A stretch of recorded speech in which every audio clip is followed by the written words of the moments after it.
बिस्मिल्लाहिर्रहमानिर्रहीम। अस्सलामु अलैकुम वरहमतुल्लाहि वबरकातुह। Welcome to online classes of Iqra Fast Boys Secondary School, a project of Iqra Education System. Class 7 में lecture number 15 है आज हमारा। एक्सरसाइज नंबर 8.8 आज हम स्टार्ट कर रहे हैं। लास्ट हमने 8.7 तक करा था। 8.8 से 8.11 तक हम जो टॉपिक डिस्कस करेंगे वो फैक्टराइजेशन का है। बहुत इंपॉर्टेंट टॉपिक है हमारा। फैक्टराइजेशन में जो फर्स्ट स्टेप परफॉर्म किया जाता है वो एक्सरसाइज 8.8 में हमारे सामने आ रहा है। स्टार्ट करते हैं इसको। Factorize the following. Question number 1। Question number 1 में हमसे कहा जा रहा है जो नंबर्स, जो अलजेब्रिक एक्सप्रेशन हमें गिवन है, फैक्टराइजेशन का जो सबसे पहला रूल है कि अलजेब्रिक एक्सप्रेशन में से कॉमन निकाल कर किस तरीके से फैक्टर बनाए जा सकते हैं, इसको देखिए। तो यहाँ देखिए 5a² x - 15a लिखा हुआ है। 5a² x - 15a, इसको जब सॉल्व करेंगे तो हम देखेंगे यहाँ पर टू टर्म्स हैं। 5a² x - 15a, यहाँ पर कितने टर्म्स हैं? टू टर्म्स हैं, 1 और ये 2। पहले कोफिशिएंट चेक करते हैं। यहाँ 5 है, यहाँ 15 है, तो 5 और 15 एक दूसरे का क्या है? मल्टीपल है। इस बात का मतलब ये है कि 5 और 15 में से कम 5 को कॉमन निकाला जा सकता है। मतलब अगर हम कहें तो इसके पास, इस टर्म के पास एक 5 मौजूद है और इस टर्म के पास कितने 5 मौजूद है? 3 5 मौजूद है। सही। तो हम कह सकते हैं यहाँ पर से एक 5 कॉमन निकाला जा सकता है। यहाँ पर a² है, यहाँ पर एक a मौजूद है, तो कम से कम दोनों में से एक a को आप कॉमन निकाल सकते हो। सही। अब जब आपने यहाँ पर से 5 निकाल लिया और यहाँ से एक a भी निकाल लिया, आपके पास यहाँ क्या बच गया? एक a बच गया और x बच गया, तो हमारे पास ax आ गया। माइनस साइन था, माइनस साइन आया।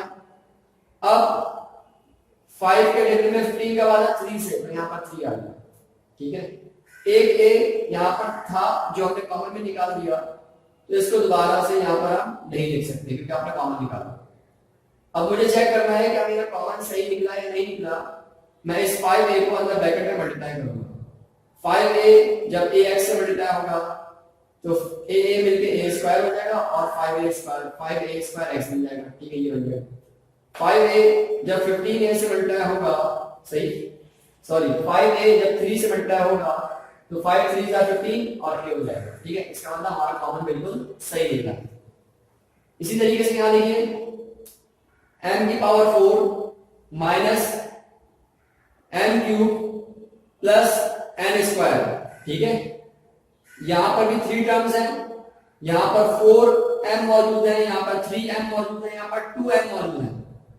तो कम से कम इन तीनों में से जो कॉमन निकाला जा सकता है, फर्स्ट स्टेप में तो देखें जो क्वेश्चन लिखा हुआ था मैंने ऐसे ही लिख दिया। अब 4m, m⁴, n⁴, n⁴, इनमें से जो कम से कम कॉमन निकाला जा सकता है वो n⁴ निकाला जा सकता है। मतलब अगर ये 3, मतलब m4, m3, m² है, इन तीनों में से अगर ये तीनों कॉमन कंट्रीब्यूशन करना चाहे, एक जैसा कंट्रीब्यूशन करना चाहे, तो इसको सामने रखा जाएगा। यहाँ पर m² है तो ये भी m², ये भी 2m अपने पास से देगा, ये भी 2m अपने पास से देगा, तो m² तीनों में से क्या आ गया? कॉमन आ गया। यहाँ पर m⁴ है, 2m आप कॉमन निकाल चुके हो, कितना बचेगा? m²। माइनस साइन था, माइनस साइन आ गया। यहाँ पर 3m है, उसमें से 2 आपने कॉमन निकाल दिए, एक बच जाएगा। यहाँ पर एक ही m² था जो कंप्लीट आपने क्या कर लिया? कॉमन निकाल लिया। जब आपने कंप्लीट कॉमन निकाल लिया तो यहाँ पर सिर्फ 1 बचेगा। ठीक है, अब आप चेक कर सकते हैं m² को अंदर ब्रैकेट में मल्टीप्लाई करें तो m² मल्टीप्लाई होगा तो m⁴ हो जाएगा। m² m से मल्टीप्लाई होगा तो m³ हो जाएगा। m² 1 से मल्टीप्लाई होगा तो m² हो जाएगा। ठीक है। अच्छा, इसी तरीके से क्वेश्चन नंबर 3 मैंने यहाँ पर बोर्ड पर सॉल्व करा हुआ आपके सामने। यहां देखिए क्वेश्चन नंबर 3 में हमारे पास जो अलजेब्रिक एक्सप्रेशन है 7a³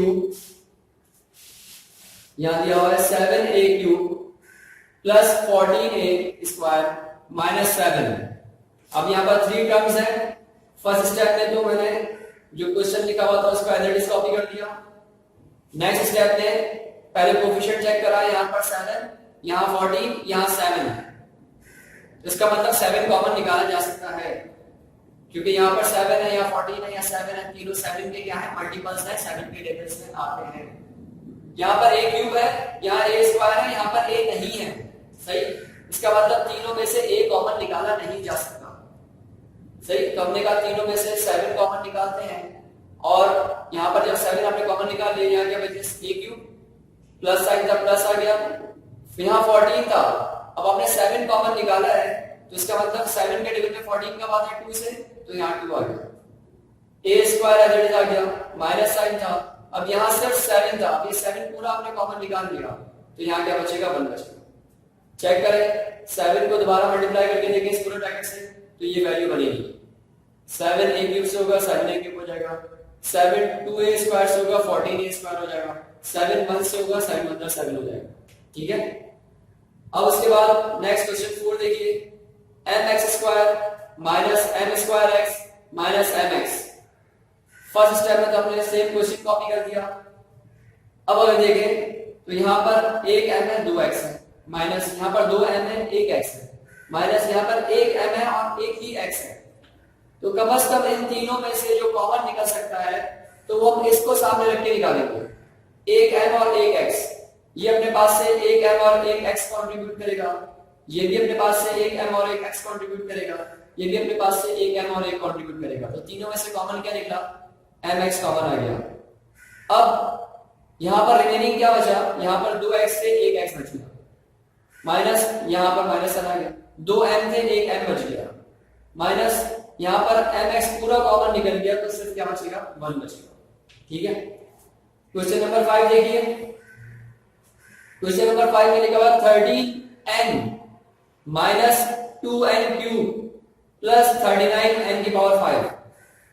पहले कोफिशिएंट देखते हैं, फर्स्ट स्टेप में क्वेश्चन कॉपी कर दिया, नेक्स्ट स्टेप में पहले देखा कोफिशिएंट 30 2 39, 13 2 और 39 में कोई भी वैल्यू ऐसी नहीं है जो कि मतलब तीनों नंबर ऐसे नहीं है जो कि सेम टेबल में आते हो, सही। तो इसका मतलब कोफिशिएंट 13 2 और 39 में से कुछ भी कॉमन नहीं आएगा।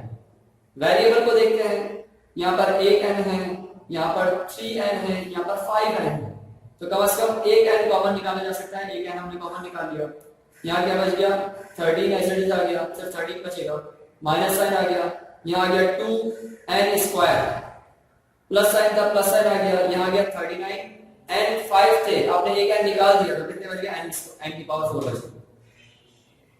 क्वेश्चन 7 देखिए,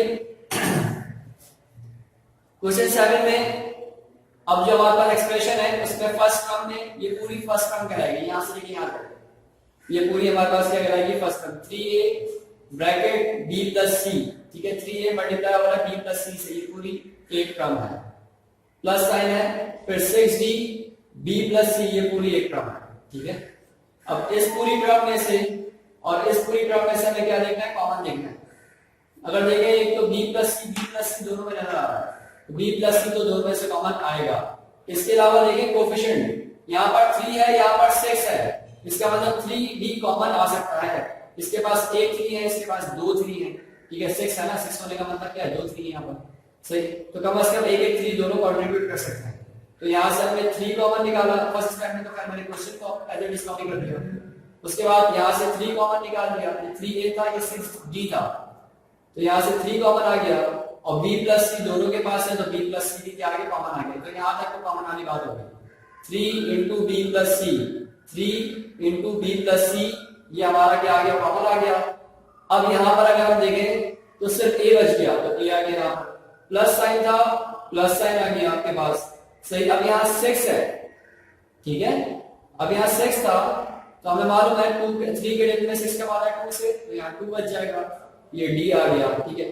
b प्लस c कॉमन निकल चुका है, इसको देखिए, ठीक है।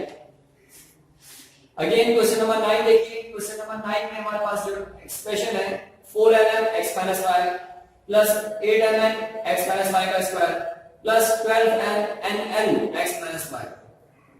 फर्स्ट स्टेप में तो आपके सामने मैंने क्वेश्चन ही कॉपी करा है। सेकंड स्टेप में हमने कहा कोफिशिएंट चेक करते हैं पहले, 4 8 12, तो 4 8 12 को सामने रखें तो हम 4 कॉमन निकाल सकते हैं, ये हमारे पास 4 कॉमन आ गया। इसके अलावा देखें तो ln M N N L. इस बात का मतलब यह है कि इन तीनों टर्म्स में कोई भी ऐसी वैल्यू नहीं है कि तीनों में एम आ रहा हो, ऐसा भी नहीं है। तीनों के पास एल मौजूद हो, नहीं है ऐसा भी। तीनों में एन मौजूद हो, ऐसा भी नहीं। इसका मतलब एल एन, एम एन और एन एल इनमें से कुछ भी कॉमन निकाला नहीं जा सकता। 4, 8 और 12 क्योंकि 4 के मल्टीपल्स हैं, ये अगर 4 कंट्रीब्यूट करेगा तो ये भी 4 कंट्रीब्यूट करेगा, ये भी 4 कंट्रीब्यूट करेगा। इसका मतलब 4 तो कम से कम कॉमन आ सकता है। अब यहाँ पर x माइनस वाई 1 है, यहाँ पर x माइनस वाई 2 है, यहाँ पर x माइनस वाई 1 है, तो कम से कम इन तीनों में से एक x माइनस वाई भी कॉमन निकाला जा सकता है। ठीक है, अब 4 और x माइनस वाई कॉमन आ चुका है सब में से। यहाँ पर क्या बचेगा, सिर्फ ln, यहाँ ln बचेगा, प्लस साइन था, प्लस साइन आ गया। 4 के डिवीजन में 1 कब आता है 2 से, ये 2 आ गया, mn आ गया, और x माइनस वाई यहाँ पर 2 थे, उनमें से 1 बच गया, प्लस साइन था, प्लस साइन आ गया। उसके बाद फॉर 12 4 के डिवीजन में 3 से आता है, ये आ गया 3 nl आ गया। ठीक है, अब हमने कर्ली ब्रैकेट का यूज इसलिए करा था क्योंकि यहाँ पर बीच में काउंट ब्रैकेट आता है। अब हमें जो सिंपलीफाई हो सकता है, ये 2mn अंदर ब्रैकेट में मल्टीप्लाई हो सकता है, हम लैंग्वेज स्टाइल में यही काम कर। 4 into x minus y एजेंट्स आ गया, कर्ली ब्रैकेट को रिमूव कर दिया, स्मॉल ब्रैकेट ln आ गया, प्लस आ गया, 2mn को मैं x से मल्टीप्लाई करूंगा तो 2mn x हो जाएगा, 2mn जब y से मल्टीप्लाई होगा तो 2mn y हो जाएगा, प्लस 3nl आ गया आपके पास। ठीक है, तो ये हमारे पास क्वेश्चन नंबर 9 तक मैंने आपको सॉल्व करके बता दिया। क्वेश्चन नंबर 7 और 9 का आंसर आप बुक में देखेंगे तो वो मैच नहीं करेगा, बुक में उन्होंने कोएफिशिएंट्स को कॉमन नहीं लिया, कोएफिशिएंट्स को भी कॉमन उनको लेना चाहिए था। सही, अब आप होमवर्क होम टास्क में नोट करते हैं क्वेश्चन नंबर 6, 8 और 10, ये आपका क्या है, होम टास्क है, ये आपने करना है अपने पास घर में। और हमारी 8.8 इस तरह खत्म कंप्लीट हो जाएगी। इंशाल्लाह नेक्स्ट लेक्चर में 8.9 स्टार्ट करेंगे। अस्सलाम वालेकुम व रहमतुल्लाहि व बरकातुहू।